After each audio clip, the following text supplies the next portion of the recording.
I hope आपके NEET की तैयारी बहुत अच्छे से चल रही होगी। गर्मी भी बहुत ज़्यादा बढ़ रही है, लेकिन नीट का एग्ज़ाम बहुत ज़्यादा ज़रूरी है, गर्मी से भी ज़्यादा ज़रूरी है। लेकिन बच्चों अपना ध्यान रखें, गर्मी बढ़ रही है, लेकिन साथ में नीट की तैयारी बिल्कुल अच्छे से करें। 7 मई जो है वो जल्दी ही आने वाली है, लेकिन उसके साथ साथ आज मैं आपको बताने वाला हूँ OMR शीट के अंदर बबलिंग कैसे करनी है। क्योंकि बहुत सारे बच्चे ऐसे होते हैं जो क्वेश्चन पेपर आपको आ तो जाता है, सामने क्वेश्चन पेपर आ गया, क्वेश्चन पेपर के ऊपर सारा क्वेश्चन सॉल्व करने भी शुरू कर दिए या रफ शीट पे ऊपर सॉल्व करने कर दिए। सारे के सारे जो क्वेश्चन है वो रफ शीट पे पहले कर लेते हैं, बिल्कुल लास्ट में जाके OMR के ऊपर बबलिंग करते हैं। तो जिसके कारण उनके जो क्वेश्चन आंसर है बीच में छूट जाते हैं, जल्दबाजी में जो है वो बबलिंग बिल्कुल ही गलत कर देते हैं। तो उस चीज़ को मैं आपको बताऊंगा कि आपको बबलिंग कैसे करनी है। एक तो चीज़ वो होती है कि चलो हमें क्वेश्चन नहीं आया तो हमने तुक्का मारा, चलो ठीक हो गया, नहीं हुआ तो तब भी कोई बात नहीं। लेकिन सबसे ज़्यादा दुख हमें तब होता है जो क्वेश्चन हमें आता हो, हमारे पास टाइम भी था, लेकिन हमने लास्ट में उसे रखने के चक्कर में पहले सारे क्वेश्चन सॉल्व किए। सॉल्व करने के बाद जब मैं OMR शीट में बबलिंग करने गया तो मेरे पास इतना टाइम नहीं बच पाया कि मैं उस चीज़ को OMR शीट के ऊपर क्या कर जाऊँ, मार्क कर पाऊँ, बबलिंग कर पाऊँ, ताकि जो मेरा आंसर है वो ठीक हो जाए। इस चीज़ का जो है सबसे ज़्यादा दुख होता है हमें। तो इसके लिए मैंने क्या किया, आपको अपने डिस्क्रिप्शन बॉक्स के अंदर एक PDF प्रोवाइड की है OMR शीट की। आपने उसकी क्या करना है, 10 से 15 कॉपीज निकाल लेनी है। जब भी आप नीट की प्रेपरेशन करते हो, भी फिलहाल के लिए टेस्ट देते हो या कुछ भी देते हो, तो उस OMR शीट की प्रिंट आउट निकालो, उस OMR शीट के ऊपर बबलिंग करके देखो। क्योंकि मैं तो आपको सिखा दूंगा, लेकिन जब तक आप खुद प्रैक्टिस नहीं करोगे, खुद अपने हाथ से नहीं लिखोगे, तब तक आपको समझ नहीं आएगी कि OMR के ऊपर बबलिंग कैसे करनी है। इस चीज़ के आपको 2 फायदे हैं। एक तो आपको पता चल जाएगा कि जो आप OMR के ऊपर बबलिंग कर रहे हो वो ठीक से कर रहे हो, कोई ऊपर नीचे आपकी बबलिंग तो नहीं हो रही, करेक्ट हो रही है या नहीं हो रही। दूसरी चीज आपको ये भी पता लग जाएगा कि जो आपको क्वेश्चन पेपर साथ में जिसके ऊपर आप बबलिंग कर रहे हो, उतने टाइम के अंदर आपके जो बबलिंग है वो कंप्लीट हो पा रही है, आपका टाइम जो है वो प्रॉपर्ली कंज्यूम हो पा रहा है, प्रॉपर्ली आप मैनेज कर पा रहे हो अपने टाइम को या नहीं कर पा रहे हो। तो दोनों चीज़ों का बेनिफिट है। मैंने डिस्क्रिप्शन बॉक्स में आपको वो PDF प्रोवाइड कर दूंगा, उस PDF का प्रिंट आउट निकलवाएं, और प्रिंट आउट निकलवाने के बाद उस चीज़ को कम से कम 7 मई से पहले 10 से 15 बार उस OMR के ऊपर बबलिंग करके देखें, और आपको काफ़ी ज़्यादा जो है वो बेनिफिट मिलने वाला है। और इसके साथ जैसे कि मैं आपको बता देता हूँ, हमारे पास कितने क्वेश्चन आए हैं, 200 क्वेश्चन आने हैं नीट के एग्जाम में, जिसमें हमारे पास 2 सेक्शन होंगे, एक सेक्शन A और एक सेक्शन B। सबसे पहले हमारे जैसे बॉटनी आता है, जोलॉजी आता है, फिजिक्स आता है, केमिस्ट्री आता है। सेक्शन A में सब में आपको 35 यानी कि 35 क्वेश्चन आपको मिलेंगे, और सेक्शन B में आपको 15 जो क्वेश्चन मिलेंगे। अब ये जो 35 क्वेश्चन है, इसमें से आप जितने मर्जी अटेम्प्ट कर लो, 35 के चाहे 35 कर लो, यहाँ पे अगर आप 35 करना चाहे 35 कर लो, 31 कर लो, 32 कर लो, जितने मर्जी आपको इस सेक्शन के अंदर आपको जो है वो जितना चाहे क्वेश्चन जो आप अटेम्प्ट कर सकते हो। उसके बाद कर लेते हैं सेक्शन B के अंदर, लेकिन सेक्शन B की एक लिमिट है, इसके अंदर आपको मैक्सिमम 10 क्वेश्चन ही अटेम्प्ट करने हैं, और 10 क्वेश्चन के ही आपको जो है वो मार्क्स मिलेंगे, इससे ज़्यादा आपको मार्क्स नहीं मिलेंगे। मैक्सिमम आपको 10 क्वेश्चन ही मिले, 10 क्वेश्चन ही करने हैं, 10 क्वेश्चन के ही आपको मार्क्स मिलेंगे। इससे कम आते हैं आपको 8 आते 8 कर लो, 9 आते 9 कर लो, लेकिन मैक्सिमम आपको 10 ही करने, 10 से ज़्यादा सेक्शन B के अंदर आप क्वेश्चन को अटेम्प्ट नहीं कर सकते। सेक्शन A के अंदर आप जितने मर्जी करो, 31 करो, 32 करो, 35 कर दो, कोई चक्कर नहीं है। लेकिन सेक्शन B के अंदर आपको इस चीज़ का ध्यान रखना है कि मैक्सिमम आपको जो है हर केमिस्ट्री के, फिजिक्स के, जोलॉजी के, बॉटनी के हर पार्ट के आपको जो है 10 क्वेश्चन ही अटेम्प्ट करने हैं। और अगर आप मैं नीट एस्पिरेंट होता तो मैं सबसे पहले क्या करता, बिगिन विद इजी सब्जेक्ट। सबसे इजी सब्जेक्ट जो मेरा फेवरेट सब्जेक्ट होता है, जो इजी लगता है मुझे, मैं उस चीज़ से क्या करता, स्टार्ट करता बिगिन विद इजी सब्जेक्ट। तो आप भी, मैं आपको यही सलाह दूंगा, जो आपको सब्जेक्ट इजी लगता है या जो आपका सब्जेक्ट फेवरेट है चारों में से, जोलॉजी है, फिजिक्स है, केमिस्ट्री, जो भी है, उस चीज को आपने क्या करना है, सबसे उससे पहले स्टार्ट करें। उसके बाद आप क्या करें, अटेम्प्ट क्वेश्चंस इन सेट बना लो।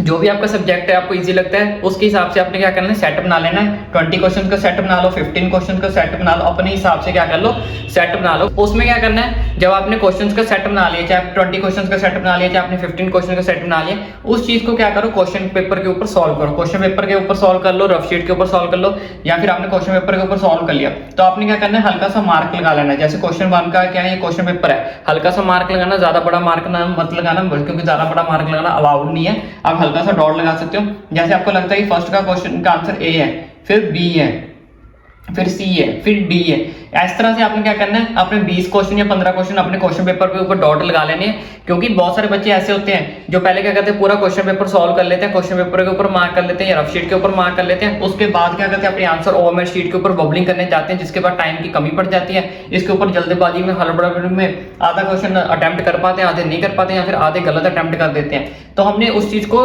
इस बार क्या करना है, निगलेक्ट करना है, इग्नोर मारना है कि हमारे जो मैक्सिमम क्वेश्चन है वो सही अटेम्प्ट हो। तो इस चीज के लिए आपने क्या करना है, ऐसे डॉट लगा लेने, हल्के हल्के से डॉट लगा लो, चाहे अपने आपके हिसाब से देख लेना, 20 क्वेश्चन का सेट बना लो, चाहे 15 क्वेश्चन। अब मान लो आपने 15 क्वेश्चन यहाँ पे मार्क कर लिए, 15 क्वेश्चन आपने यहाँ पे मार्क कर लिए अपने आंसर क्वेश्चन पेपर के ऊपर, हल्के हल्के डॉट डॉट। उसके बाद आपने क्या करना है, अब जैसे मैंने यहाँ पे पहले का मार्क किया ए क्वेश्चन, ए पार्ट, फर्स्ट का आंसर है मेरे पास ए मार्क, तो बोलते चलो फर्स्ट का ए, फर्स्ट का ए, फर्स्ट का ए, फर्स्ट का ए। तो फर्स्ट के ए को आपने यहाँ पे क्या कर देना है, बबलिंग करनी शुरू कर देनी है। फर्स्ट की यहाँ पे आपने क्या करनी है, बबलिंग करनी शुरू कर देनी है। और बबलिंग क्या करनी है, आराम से करनी है, कोई दिक्कत नहीं है, कोई परेशानी नहीं है। उसके हिसाब से इसको पूरी तरह आपने यहाँ पे क्या कर देनी, बबलिंग कर देनी है। बबलिंग करने के बाद फिर सेकंड का बी, सेकंड का बी को इस तरह से बबलिंग करो, सेकंड को बी को बबलिंग, सेकंड बी, इस तरह से बोलते चलो। इससे क्या होगा, आपका क्वेश्चन जो है गलत नहीं होगा। क्योंकि बहुत सारे बच्चे होते हैं ऐसे, कई बार शील्ड फोल्ड करते हैं, शील्ड फोल्ड करने के बाद क्या होता है, देखते हैं कि सेकंड का बी उधर जाके फर्स्ट का बी अटेम्प्ट करके आ जाते हैं। तो इस चीज को आपने क्या करना है, इग्नोर मारना, इसलिए बेटर कि बोलते चलो पहले मन में फर्स्ट सेकंड का बी, सेकंड का बी। इस तरह से आपकी क्या गलती जो है वो इग्नोर हो जाएगी, आप ज्यादा गलतियां नहीं करोगे। इस तरह से थर्ड का बी ऐसे बोलते जाओ, फोर्थ का डी, फोर्थ का। हाँ, अगर आपको लगता है कि मेरा टाइम ज्यादा कंज्यूम हो रहा है तो आप सेट छोटा बना लो। अगर आपको लगता है कि लास्ट में आके अपने हाफ टाइम के बाद की मैंने सेट 20 क्वेश्चन का बनाया था, 15 का बनाया था, अगर आपको लगता है कि मेरा टाइम ज्यादा लगा तो सेट 5 क्वेश्चन का बना लो। 5 क्वेश्चन किए फटाफट 5 अटेम्प्ट, 5 क्वेश्चन इधर किए फटाफट 5 क्वेश्चन इधर अटेम्प्ट अपनी होमवर्क शीट के ऊपर। तो इसके बाद बहुत सारे बच्चे ऐसे होते हैं जो होमवर्क शीट में बबलिंग करने के लिए बहुत ज्यादा जल्दबाजी करते हैं। जैसे कि ऐसे बबलिंग कर दी, फटाफट बबलिंग कर दी। बबलिंग करने के बाद क्या करते हैं, यहां से हल्का बाहर आ गया, हल्का बाहर आने के बाद उसको क्या करते हैं, फिंगर से ऐसे रब करने लग जाते हैं, ऐसे फिंगर से। तो फिंगर से रब करने वहां पे क्या कहते हैं, गंद पड़ जाता है। तो फिंगर से कभी भी रब नहीं करना है, कभी भी होमवर्क शीट की जो आपकी आउटलाइनिंग से बाहर नहीं आना चाहिए। अगर आपका आउटलाइनिंग से बाहर आएगा, जो फॉल्ट है बहुत बड़ा, आपका नेगेटिव में मार्क्स आ सकता है। तो इस चीज का आपने खास करके ध्यान रखना है। जैसे मैं आपको बता रहा हूँ आपको फिल कैसे करना है। तो सबसे पहले तो आपने, जैसे मैंने बताया था कि इस चीज को भी मान लो 9th क्वेश्चन का आंसर बी है, तो आपने बी के ऊपर हल्का सा डॉट लगा लेना, क्रॉस चेक कर लो, बी है, हाँ बी है, ठीक है भाई बी है। तो इस चीज को अंदर से हल्का सा आउटलाइन करना शुरू करो, अंदर से हल्का सा आउटलाइन करना शुरू किया। आउटलाइनिंग करने से क्या होगा, उसको धीरे धीरे फिल करो। आउटलाइनिंग करने से क्या होगा, आपकी जो इंक है वो बाहर नहीं स्प्रेड होगी, और आपका जो क्वेश्चन है वो भी क्रॉस चेक हो जाएगा, स्प्रेड नहीं होगा आपका। इस तरह से अब आपने उसको क्या करना है, अपनी होमवर्क शीट को क्या करना है, फिल करना है। यानी कि जो आपकी इंक है वो बाहर नहीं जाएगी, और आराम से आप अपने आंसर को क्या कर पाओगे, मार्क कर पाओगे, और इजीली मार्क कर पाओगे इस तरह से। तो इस चीज का आपने खासकर ध्यान रखना है कि जो आपकी आउटलाइनिंग है वो आपके ऑनर बबलिंग से, सर्कल से बाहर नहीं जानी चाहिए। और जैसे कि मैंने आपको बताया कि सबसे पहले बिगिन विद इजी सब्जेक्ट, अपने सबसे इजी सब्जेक्ट को क्या करना है, आपने चूज करना है। चूज करने के बाद उससे क्या होगा, आपको कॉन्फिडेंस मिलेगा। मैक्सिमम जब क्वेश्चन आपके ठीक होंगे, मैक्सिमम आपको कॉन्फिडेंस मिलेगा, पेपर करने में आपको क्या आएगा, इंटरेस्ट आएगा। तो हमेशा यही करें कि बिगिन विद इजी सब्जेक्ट, या जो आपका फेवरेट सब्जेक्ट है उसी को चूज करें। उसके बाद नेक्स्ट स्टेप में आपने क्या करना है, अटेम्प्ट क्वेश्चन सेट। सेट्स में क्वेश्चन बनाए, कितने का सेट बनाए, 15 का सेट बना लो, या फिर 20 क्वेश्चन का सेट बना लो, अपने हिसाब से। जितने का 10 का लगता है, 15 का लगता है, 20 का लगता है, अपने टाइम के हिसाब से उस चीज को सेट में करना शुरू करो। फिर क्वेश्चन पेपर के ऊपर डॉट लगाओ। डॉट लगाने के बाद क्रॉस चेक करो कि मेरे आंसर जो है वो सही जा रहे हैं, क्योंकि एक भी क्वेश्चन का आंसर ऊपर नीचे हो गया तो आपको पता है -1 आपके लग जाएंगे 4 की बजाय। तो इस चीज को आपने क्या करना है, अच्छे से क्रॉस चेक करो। हाँ, अगर आपको लगता है जैसे बीच में टीचर आपके घूमते रहते हैं, इवैल्यूएटर्स घूमते हैं, तो उन चीज को वो खुद ही इन्फॉर्म कर देते हैं कि बच्चों हाफ टाइम हो गया। अगर नहीं होता तो आप खुद को लगता है कि जैसे कि मेरे 1 घंटा हो चुका है, तो उनसे पूछो मैम टाइम कितना रह गया, सर टाइम कितना रह गया।